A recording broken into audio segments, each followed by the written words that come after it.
예를 배울 때는 이제 숫자를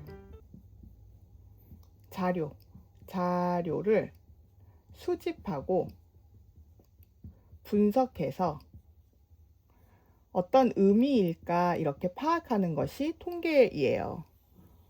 그래서 만약에 통계를 안다고 한다는 게 뭐겠어? 자료를 수집할 수 있어? 자료를 분석할 수 있어? 자료의 의미를 분석할 수 있어? 이렇게 문제가 나올 것 같아요.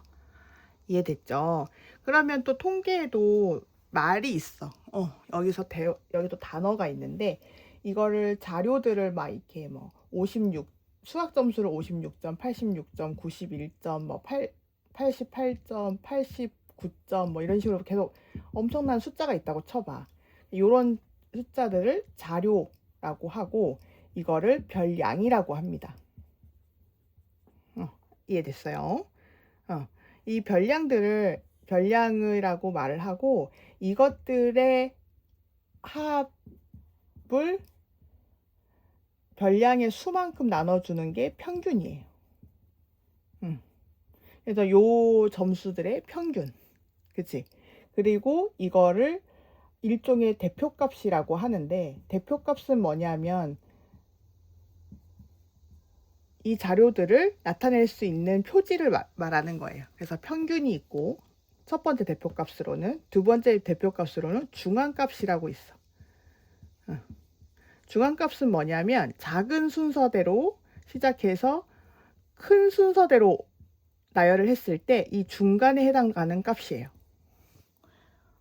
그 다음 오름차순으로 정리했을 때 중간값, 중간에 위치한 게 중간값이고, 그 다음에 최빈값이 있어. 최빈, 똑같은 점수가 몇 개나 있나, 가장 많이 빈도수가 있는 거. 그래서 이거는 2개가 될 수도 있고 뭐 3개가 될 수도 있지. 동점짜리가 많고 똑같으면 88점이 40명 중에 7명이고 99점이 40명 중에 7명이면 88점과 99점도 최빈값이 될 수 있는 거예요.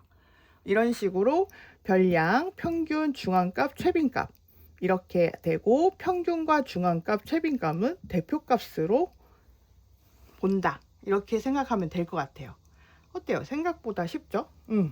우리가 항상 많이 썼던 개념이기 때문에 뭐 아이돌 그룹이 1위 하는 것도 이렇게 점수를 합쳐서, 자료를 합쳐서 평균을 내고 평균보다 위에 있거나 이런 거 통계 나중에 분석하는 걸 더 배우겠지만, 그런 식으로 해서 통계 자료를 돌려서 1위라는 타이틀을 갖게 되는 거잖아요. 그렇게 돼요. 그럼 우리가 자료의 정리를, 해석을 어떻게 할 것인가? 예를 들면 오늘 줄기와 잎그림까지 할 거예요.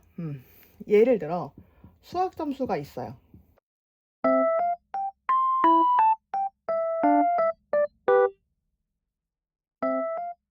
이것을 우리가 줄기, 잎 그림으로 나타낼 거예요. 이런 자료가 이렇게 있으면 이걸 한눈에 싹 보기 편하게 만들 수 있어야 될 것 같잖아요. 그래서 어떻게 하면 한눈에 싹 보기가 편하게 만들 수 있을까 하고 나타낸 고안법이에요. 그래서 줄기와 잎이 있어. 줄기와 잎이 이렇게 있고 최저점을 찾는 거야. 52점이 최저점이고 최고점은 92점. 그러면 어떻게 나열하면 되겠나? 그러면 앞에 5자와 9자가 있으니까 10단위로 줄기를 만드는 거예요. 5, 6, 7, 8, 9. 줄기는 이제 50대가 되는 거고, 그치? 그러면 잎에서 5에 해당되는 걸 다 동그라미를 쳐보자. 52, 5가 있어요? 없어요. 그러면 2. 그래서 5-2는 52점이 된다라고 써놔야 돼. 그렇게 해야 이 줄기의 크기를 알 수가 있는 거거든요. 이렇게 쓰고. 그럼 6은 어디야? 6을 이렇게 또 해봐요. 헷갈리니까 다른 모양으로 이렇게 해놔요. 그러면 0, 1, 4, 7. 그쵸?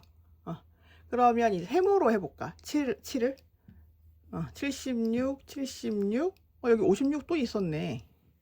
6, 그지? 그 다음에 72, 72, 72.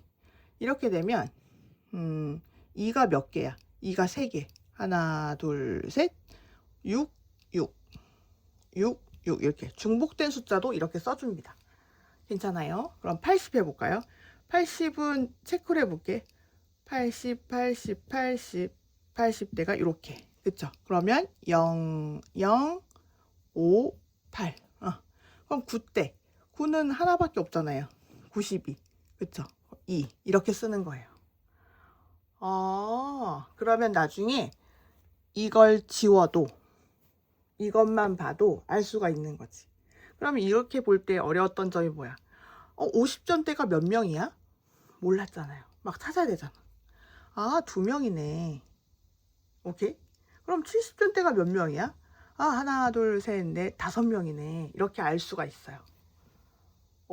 생각보다, 그쵸? 그럼 최고점 몇 점이야? 92점이요. 최저점은요? 52점이요. 이렇게 알 수 있어. 중복된 수는요? 72, 72, 72, 76, 76이 중복되고 80점, 80점이 중복되네요. 이렇게 한눈에 알 수 있어요. 이게 장점이야. 그런데 문제는 이게 한 500가지의 자료여 봐봐. 그러면 이걸 다 이렇게 쓰기가 너무 막 방대해지잖아. 너무 복잡해지고 세다가 틀릴 수도 있고 아까처럼. 그렇게 되면 이게 어렵기 때문에 또 다른 표가 또 있어요. 이게 입줄기 그림은 기본적으로 이렇게 단순한 별량을 가지고 하기가 좋겠다라고 생각하면 돼요. 생각보다 입줄기 그리기 쉽죠? 일단 처음에 있는 기준, 줄기되는 기준을 잡고 줄기되는 기준을 잡은 다음에 줄기를 쓰고 줄기에 대한 조건을 써줘요. 그 다음 잎을 하나씩 찾아서 넣어주는 거야. 나처럼 이렇게 그림을 다르게 이렇게 해가지고 이게 자료를 조사하는 게 훨씬 헷갈리지 않겠지. 어때요? 할 수 있겠어요? 이게 통계의 첫 번째 단원입니다. 다음은 도수분표 히스토그램, 그 다음에 상대도수 그래프까지 한꺼번에 나갈 거거든요. 그래서 이번에 여기까지. 말장난이 많아서 이거는 평균이 뭐다, 중앙값이 뭐다, 최빈값이 뭐다 이런 걸 빠삭하게 알아놔야 돼요. 그래서 그 다음에 줄기와 잎그림을 그릴 수 있고 분석할 수 있어야 되겠죠. 그러면 다음에 또 만나요. 안녕.